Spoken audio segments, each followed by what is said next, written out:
pleased to be here today. I'm Paul Merle. I'm a portfolio manager at LFDE. LFDE is a French asset management firm that runs 40 billion euros of asset under management. And I will try to explain to you today how we implement a climate strategy in our portfolio. So LFDE is a specialist in stock selection for 30 years and a responsible investor from the very start. In 2017, we launched our first impact fund dedicated to the UN SDGs. And last December, we launched another impact fund dedicated to climate change. The impact funds, we aim, and it's very important to notice that we aim to deliver positive financial performance and at the same time a positive impact on social or environmental issues like climate change, biodiversity, or health. So climate change, it's important to notice that it represents risk but also opportunity. Last year, Joe Biden came in power in the United States and he announced a 4 trillion Green Deal plan. In Europe, you have also 1 trillion Green Deal, and it represents massive opportunities for green businesses. But climate change also should be a concern for companies and also for investors because, as Pete said, you have physical risks and transition risk related to climate change. For instance, you have transition risk because government will increase regulation and you will also have new technology to help the transition to a low carbon economy. And you have also physical risk, as Pete said, the flooding, the rainfall, the scarcity of natural resources, the fire. It represents huge risk for companies, and you can have disruption of production plants, disruption in the supply chain. So we have to take into account when we analyze a company if the company is taking into account this exposure to climate risk and physical risk, but also the vulnerability of each company. So for us, to take into account climate change in the selection of company, it's a way to identify some opportunities, but also to reduce the risk in our portfolio. So, as Pete said also, the last IPCC report published last July explained that global warming is happening even faster and even stronger than we feared. And so global warming is not today a question, it has a real impact on portfolio. And so that's why we are offering to our clients and investors solutions to contribute to fight climate change. So our climate strategy invests in European equity. It's a SRI label fund. And we have an unique positioning since we are targeting all the sectors because we think that all sectors have a role to play to fight climate change. And we are not only focusing on direct solutions to climate change. Of course, in our portfolio, we will have solutions to reduce CO2 emissions. But we think that if we want to reach the Paris Agreement target to limit global warming below 2 degrees Celsius and below 1.5 degrees Celsius to limit global warming, all sectors have the role to play. So we target 3 profiles of companies. Of course, as I said, solutions like in most of the climate funds. But we think also that we need to accompany companies that are doing transition and who are pioneer. Pioneer, for us, it's a company with the most ambitious climate strategy, and they will have a systematic impact on all their ecosystem because they have the most ambitious CO2 emission reduction target. And as they have this ambition, they will take all their stakeholders, their suppliers, but even their competitors and their clients in this fight against climate change. And so it's an unique positioning because we think that even in sectors like health, financial, consumer goods, if you select the companies that are the most ambitious regarding climate change, you will help to fight climate change. And the last profile is transition. it's companies that are doing a huge transition in sectors that have major CO2 emission, like transportation or energy. And for instance, in the portfolio, we invest in Neste. Neste, it's a Finnish oil refining company. 10 years ago, they announced that they will become the global leader in renewable fuels. And so they have done a huge transformation. Today, they still have an exposure to fossil fuels, but in 10 years, they will be 100% a renewable company.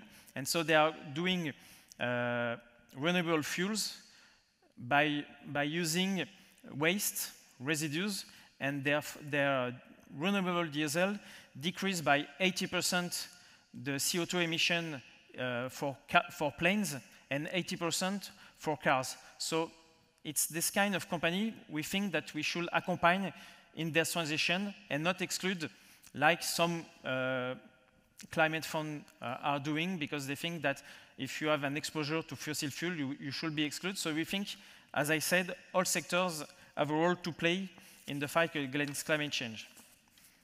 So for this strategy, as I said, it's an SRI label fund.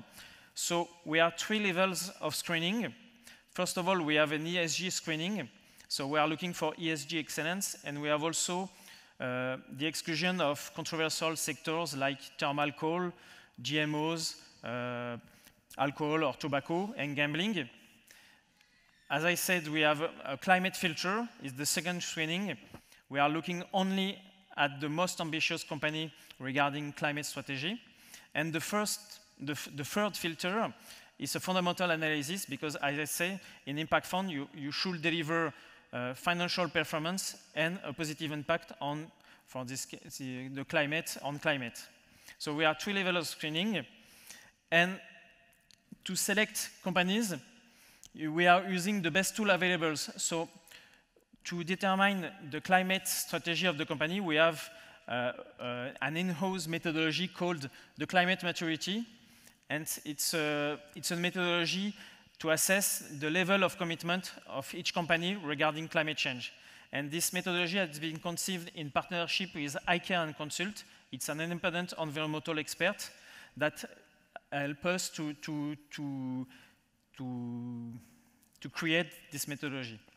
But as Pete said, one thing is important in impact fund, you have to measure the impact and the positive impact you want to do.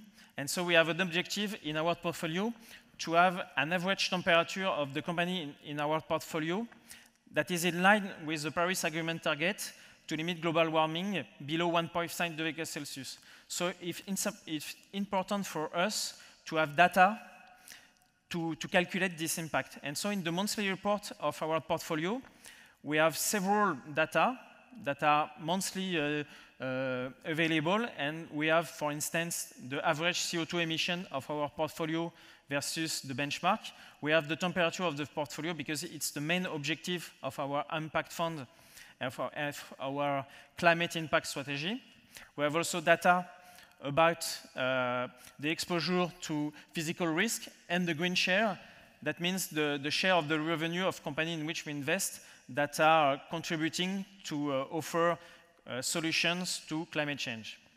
And so that's what I think Roxana will present. The data is very important to be able to measure the impact of our fund. And of course, there is some difficulties today because it's not yet a mature topic.